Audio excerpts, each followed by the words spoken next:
now the cue is here. My name is Eric Lipsetz. Welcome from the Village Democratic Club. I'd like to introduce one of the people who's going to be the next senator from the great state of Florida, Val Demings.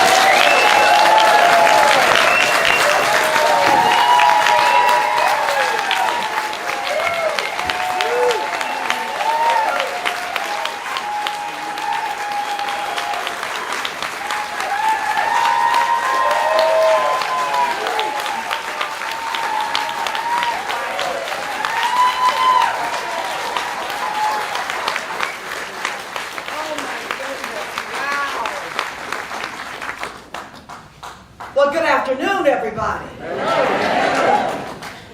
I am Val Demings, and I am running for the United States Senate, and I'm running to win.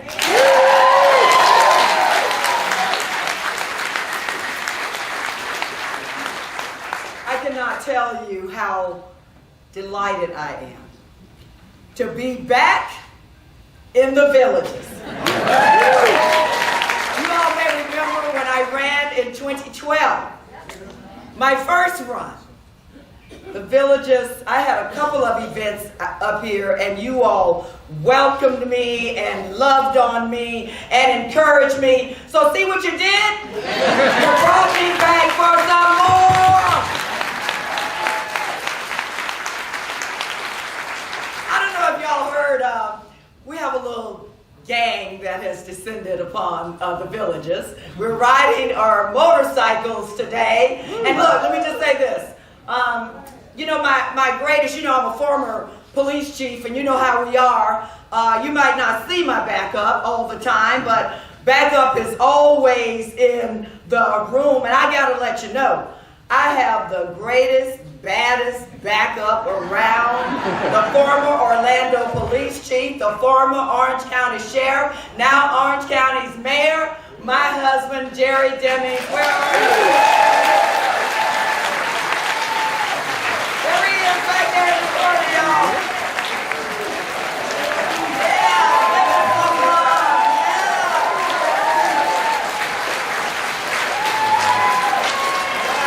Yeah. Can't do that. But we're actually on a date right now. I'm just letting y'all know. So thank you for providing that opportunity. I also have some friends. Some are former OPD, some are not, but they participated in the drive with us, the ride up here on our motorcycles from the villages. Please give my friends against the wall who rode with us today.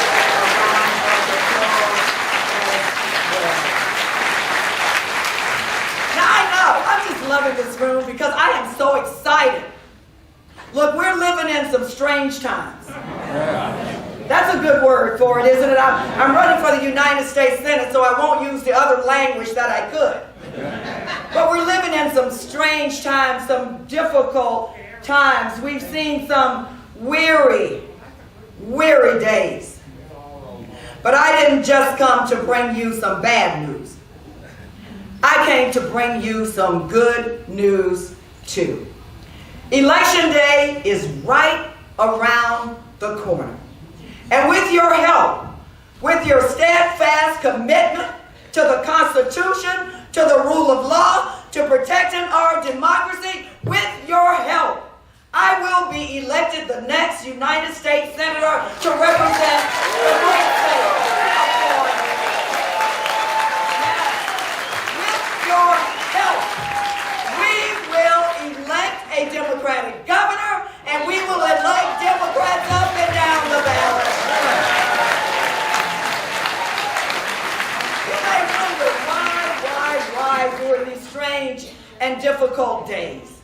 Why on earth would I want to run for the United States Senate? Well, my why is directly tied to my personal story.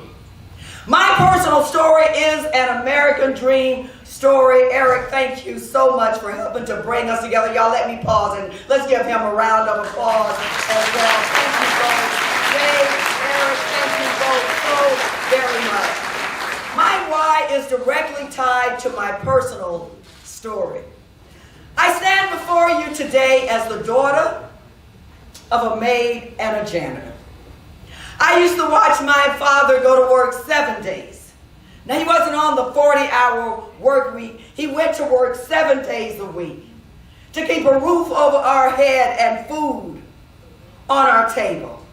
My mother, the maid, who also played the piano for the church on Sunday, did everything she could. She worked hard to make ends meet for our family. I am the youngest of 7 children. So I learned how to fight a long time ago. But I'm the first in my family to go to college. I went to Florida State University. I majored in criminal justice. Go on and give the Seminoles. That's okay, y'all. Give the Seminoles a little bit of, that's okay. Give them a little bit of love. After college, I made a promise to myself that I would dedicate my life to public service. I went to work as a social worker, working with abused, abandoned, and neglected children. Yes, the job of a police officer is tough. Yes, the job of a police officer is dangerous. But you talk about a job that would truly break your heart. Work with abused, abandoned, and neglected children. I made a decision that I could better serve children on the front end than I could on the back end. So I went to work for the Orlando Police Department, had the honor of working my way up through the ranks to become Orlando's 36th chief of police and the first woman to hold.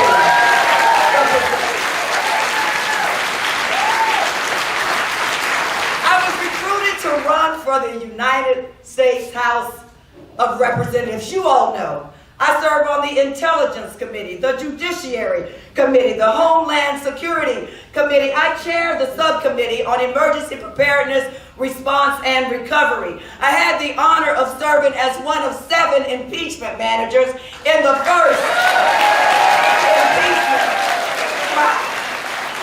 And now, I am honored to run for the United States Senate, and let me say it again, I am running to win.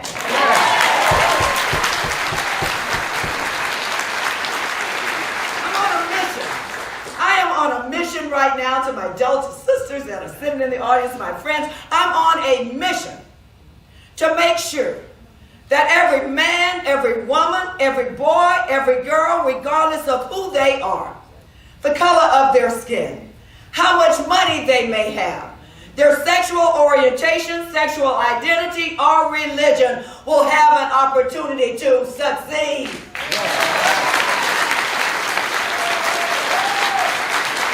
My friend and colleague, the Majority Whip from South Carolina, James Clyburn, says it this way. He says, we don't need to make America great again. America is great. Come on, let's get out. America has always been great. Jim goes on to say that is not our challenge, but the challenge is, it seems to me, how do we make the greatness of America accessible and affordable for all Americans? I'm in the villages to let you know that is the work before us, and that is why I am running for the United States Senate, and I'll say it again, I am running to win.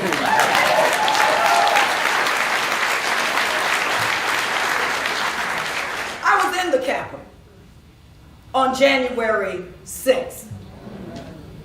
I was there to witness the peaceful. Somebody forgot that part, didn't they? I was there to witness the peaceful transfer of power. Just like I was in January of 2017. Now, there are some people who might say, why on earth would you want to go see him sworn in? Why would you want to be there? You know why I was there? I was there to witness the peaceful transfer of power. I was there to usher out the 44th President of the United States and thank him and his family for their service, but to usher in a new administration because the people had spoken. And I came today to tell you that we are a government. Despite those who want to change us into something else, we are a government of the people, by the people, and for the people.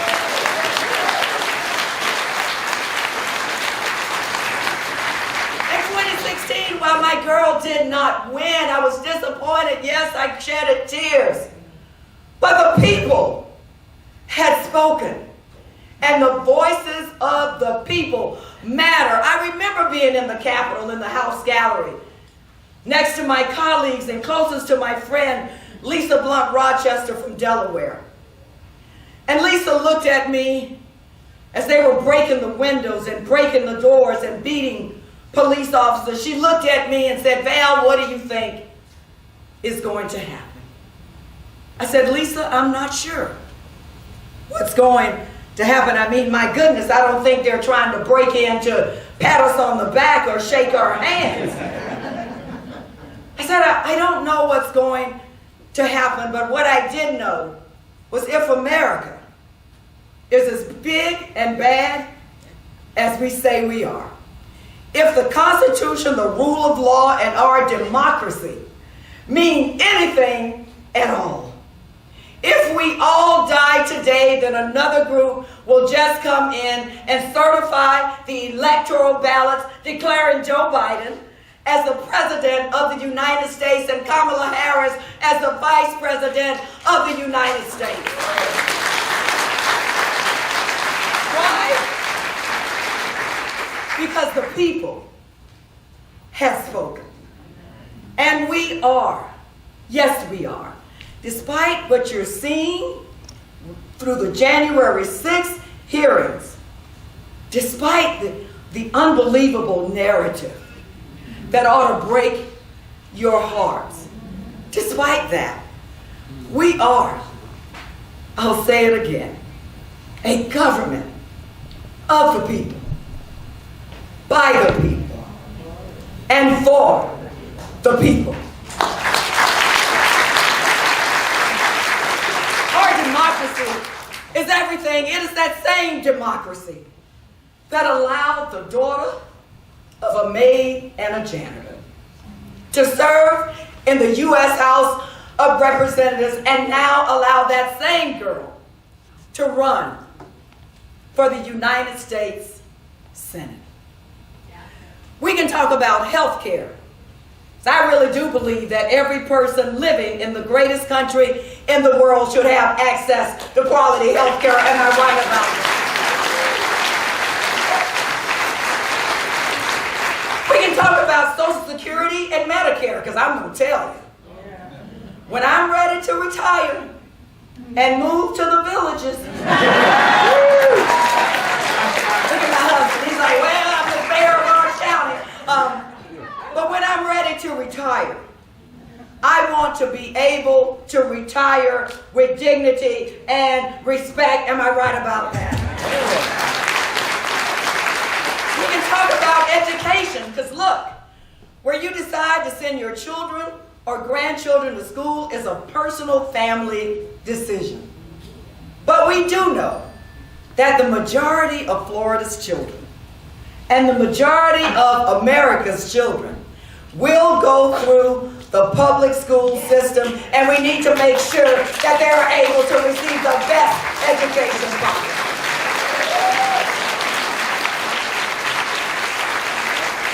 And after we support Florida's public education school system, let's start with paying our teachers what they are worth. My God, it's got to be tough being a cop. Yes, it is. And dangerous. But can we thank our teachers enough? Let's give them another round of applause. Our teachers, our educators. We can talk about the safety and security of our nation. We can talk about the safety and security of our neighborhoods. That's a familiar space to me. I could stay there all day long. Hey, we could talk about, as a member of the intelligence Committee Putin's vicious war on the Ukrainian people. But let me remind you, that war started in February. Putin thought it would be over in a few days. How about the resiliency of the Ukrainians?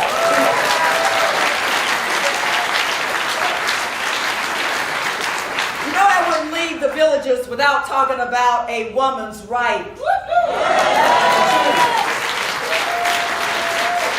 Now look, y'all, I know that y'all have read your history and you've seen the pictures of people of all races, men and women, who were marching and fighting, using their brains, their mouths, their hands, and their feet to bring the great rights that women have in this country. And let me make it clear, we are not going back. We're not sitting down. We're not shutting up. We're not going to be treated like second-class citizens. We're going to fight and fight and fight some more. For a woman to have the right to choose. Ladies, y'all better get out. Y'all better get, we're going to fight for the right to choose. We can talk about gun violence in America. Now, look, y'all know I was a police chief, so bring it on. bring it on. I've been working to get guns out of the hands of dangerous people for a long time, and I don't plan on stopping now. Don't tell me about the Second Amendment rights. I know them. I've taken 5 oaths now to protect all of the rights. My father was a hunter. I grew up in a rural part of Duval County. If my dad didn't hunt virtually every day, we may not have eaten every day. So don't tell me. I grew up in a house full of guns. I carried one for 27 years. I know about Second Amendment rights. And I've taken an oath to protect them, but I also took an oath to protect all rights. We don't pick and choose winners and losers based on our political party. We live in the greatest country in the world. I know that to be true. But surely, as the greatest nation, we can do more than just sit back and offer thoughts and prayers. Yeah. Now, don't get me wrong. Don't get me wrong. I'm a woman of faith. We went to church all the time.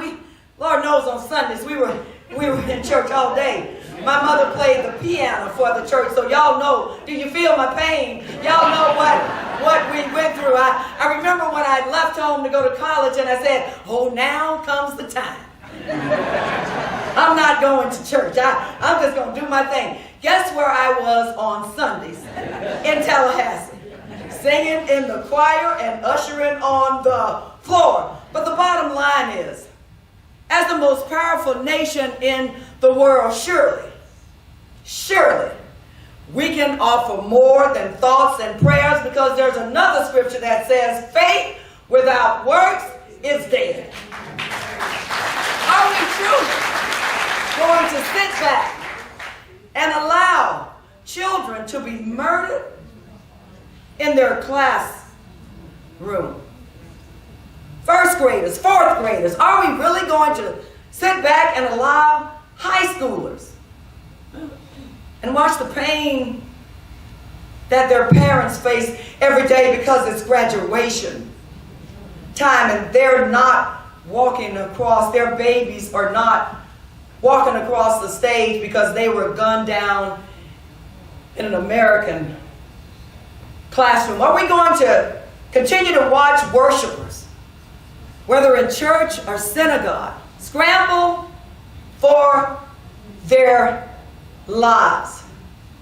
Uvalde, Buffalo, grocery shoppers, people, innocent people being gunned down in innocent places. Surely we can do more than just offer thoughts and prayers.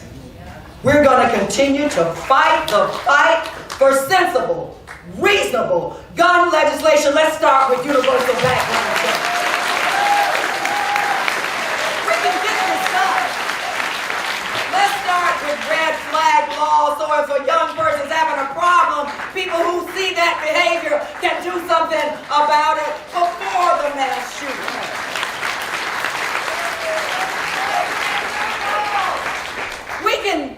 We can get this done. And we know that the overwhelming majority, about 90% of the American people, believe in sensible, reasonable background checks. We are tired of having this debate hijacked by people who want to make it about the rights of some, but not the rights of all. Yeah. We can get this done. We can get this done. We can talk about all of those things. But unless we protect the right to vote. Come on, y'all. Come on. We're going to fight for our very lives unless we protect the right to vote. Everything that you care about and everything that I care about is at stake. My friend and former colleague John Lewis said, the right to vote is precious. Yeah. That is almost sacred. And we have to do everything in our power to protect the right to vote. And then guess what? After we protect the right to vote, we got to go out and exercise our right to vote. Is this a tough time in the history of our nation? Of course it is. Yes, it's a tough time. It's a strange time. It's a crazy time. People are doing unbelievable things now in public that they used to only think and say and do in private. It's a tough time in our history, but villagers, come on. Have we seen some tough times before? I'm reminded of a saying as we think about the challenges ahead. Yeah, we've got to fight. We're in a fight for our very lives. We cannot be scared.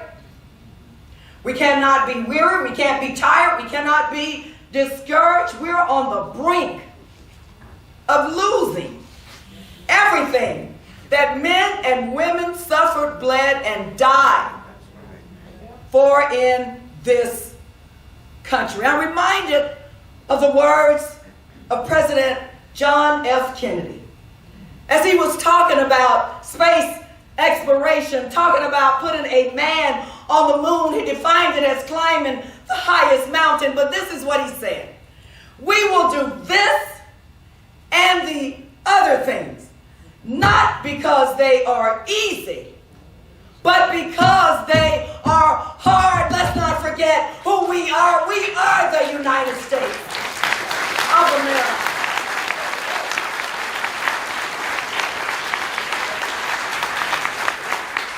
Yeah, it's hard, it's hard, it's hard, it's hard. But with you, with every one of you who have taken your time to be here with me today, to each one of you, let me say this: we have outraised my opponent every quarter. $700,000 the first quarter, $2 million the second quarter, $2.5 million the third quarter, the first quarter of this year. Look, my opponent raised $5 million. That's respectable. But we raised $10 million. We can win this race. And let me say this: the average contribution to this race was $28. People who are working hard every day or have worked hard every day and believe and are investing not just in me, but in the future of our state and the future of our nation. Is this state worth fighting for? Yes. Is our nation worth fighting for? Yes.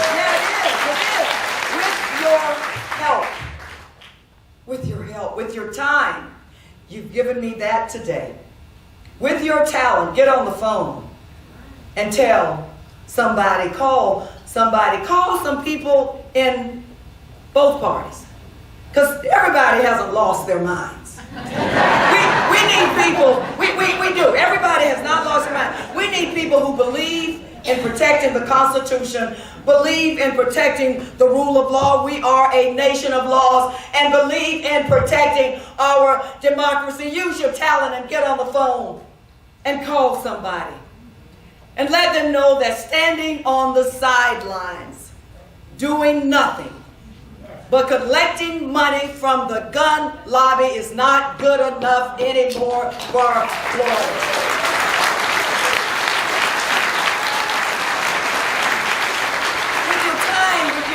And with your treasure. Remember, the average contribution in this race, we have over 400,000 donors. The average contribution in this race is $28, time, talent, and treasure. With you, come November 8th, I will be elected the next United States Senator to represent the great state of Florida. God bless you.